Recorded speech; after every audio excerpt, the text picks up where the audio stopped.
All right, what's up, squad? This is Prepping with Sarge. This is actually going to be my video response back to my own video that I did a couple weeks ago about the biological attack scenario. If you didn't watch that, I will go ahead and link it in the description or whatever, in the comments, and maybe we'll put it up here as well.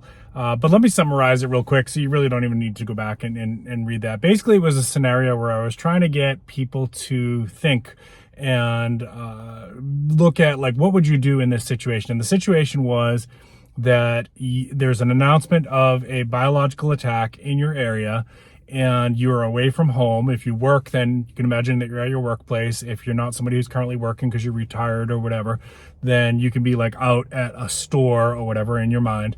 And the order is that you must shelter in place because the biological agent that has been released in your area, if you go outside, you could be exposed to it and it is potentially fatal. So you can make up whatever biological agent you want. I could name a few, but I don't want this video to get flagged by the AI. So just use your imagination, okay? One of our enemy nations has developed a new biological weapon, and they basically were able to aerosol it. Then your challenge was to tell me what you would do.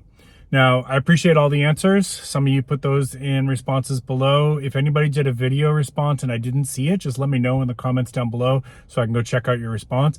Now, I'm going to tell you what I would do. So the first thing I would do would be to call Mrs. Sarge, and we're going to go over a couple things. So let me put on my glasses here because I took some notes down as I brainstormed this myself. So I'd call Mrs. Sarge and I would review with her, number one, where the weapons are. Now, she doesn't train like I do with that kind of stuff, but there are a couple things that you can do that are very, very easy for somebody who doesn't have the time or the willpower to train a lot. So, for example, revolvers are pretty much foolproof. You point, pull the trigger, boom, right? And they almost will never fail.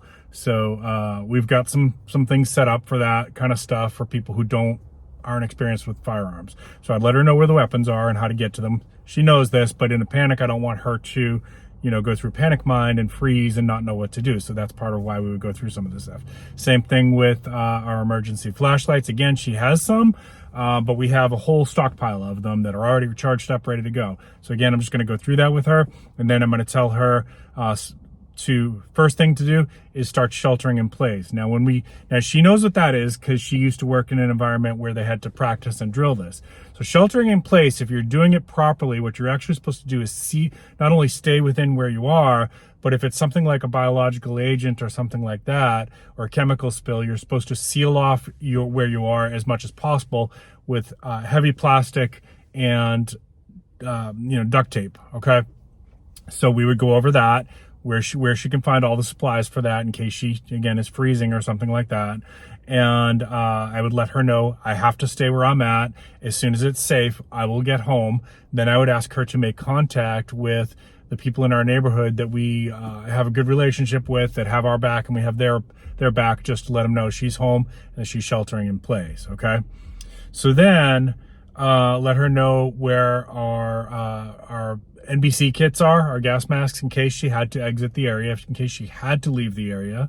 And finally, to go ahead and fill as much water as possible, water containers, because what if there was an expansion of this attack, which typically does happen if there's a terrorist attack, then there's usually multiple stages to it, and the second stage might be coming where we lose power or we lose water or something like that. So while the water was still available and safe to drink, fill up as much water containers as you can, okay?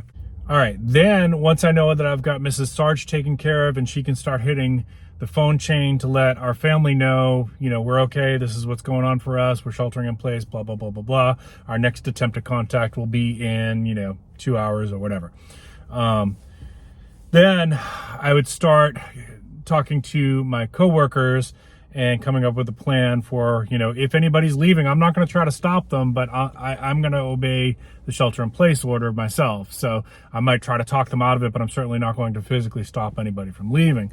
So those who are staying, we're going to, again, begin to implement our shelter-in-place by blocking off with the shelter. We have a shelter-in-place kit at our work, blocking off with as much plastic, duct tape as we can. In the areas that we couldn't block off, you begin to close off those areas, those hallways, those rooms, So you're down to a very small space. Of course, you want to make sure you've got bathroom access in that space. And for the areas that you couldn't, basically, if there's no more plastic left available, then you're going to try to put, cover those cracks under the door with coats, or if you've got blankets or towels or wadded up paper towels, anything you can do to create a little bit of a barrier. Now, is it going to be perfect? No. We already know that biological agents have it's like a micron, right? It's like particle nuclei. So we're talking about very, very small particles that could transmit. So, but when you do things like put up some barriers, you're just limiting to some extent how much of those biological agents can get through, right? So it's the difference between how much radiation do you want, in other words, to use a metaphor, right? Do you want to be hit by, or bullets? Do you want to be hit by 30 bullets or 3 bullets, right? So you're mitigating the amount of exposure that you have. Believe it or not, I know this is going to get controversial and some people are going to get triggered by this.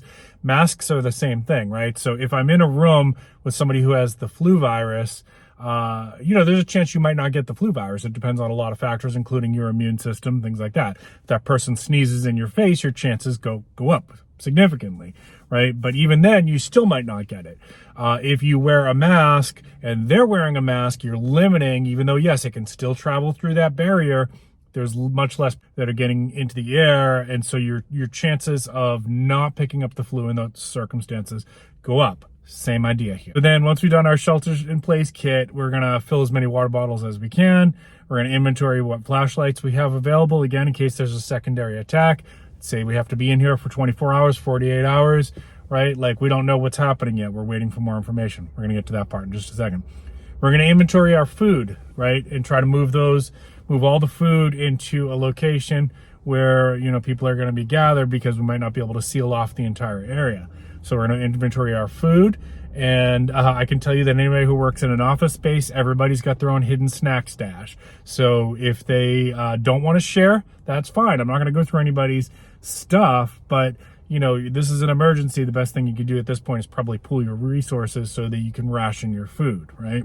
And then once we've taken care of all that kind of stuff, we're going to get our radios going. I do know that our shelter-in-place kit, I believe, has a little transistor radio, but it's not a bad idea if your work doesn't, to get yourself like a really small radio and throw in a couple packs of, Duracells or Energizers. Those batteries are good for like 10 years.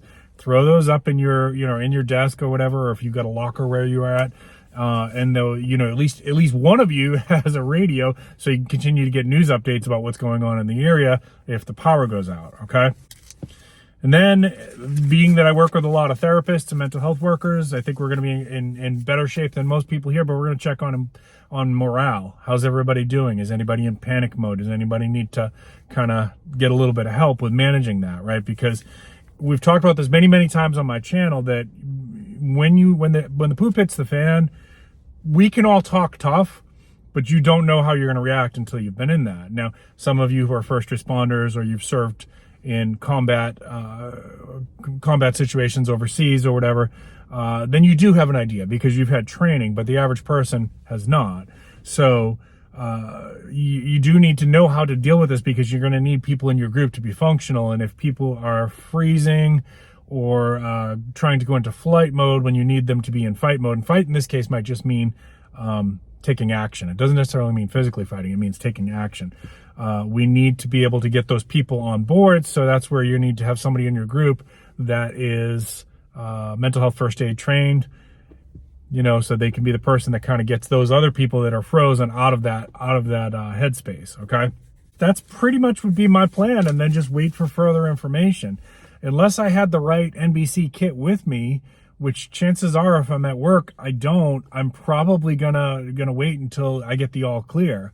And then I'm gonna try to get home as quick as I can, because you want to get with your family and be with them, if at all possible, when these SHTF situations happen. So yeah, that's my plan. All right, let me know down in the comments below if I forgot something. Let me know, because I game these situations too. I'm going to come up with another one. We'll do this again. These little thought experiments are good for us preppers to look at and learn from each other, right? Because I don't have all the answers either. So if I forgot something, please, by all means, let me know. Hey, you didn't think of this, right? think about with these terrorist attacks, there's multiple stages to it, right? So a biological agent, chances are pretty fair that that's not the end of what's happening. There's probably more coming, and you need to be kind of listening and paying attention and be prepared for what's next. All right. All right, folks, I hope you're having a good day. Thanks for checking out my video. If you're new to the channel, please consider subscribing. Don't forget to give me a thumbs up, and don't forget to check in the description down below for some discount codes that I think will help you on your preparedness journey. Keep planting your seeds, keep stacking your silver. This is Prepping with Sarge.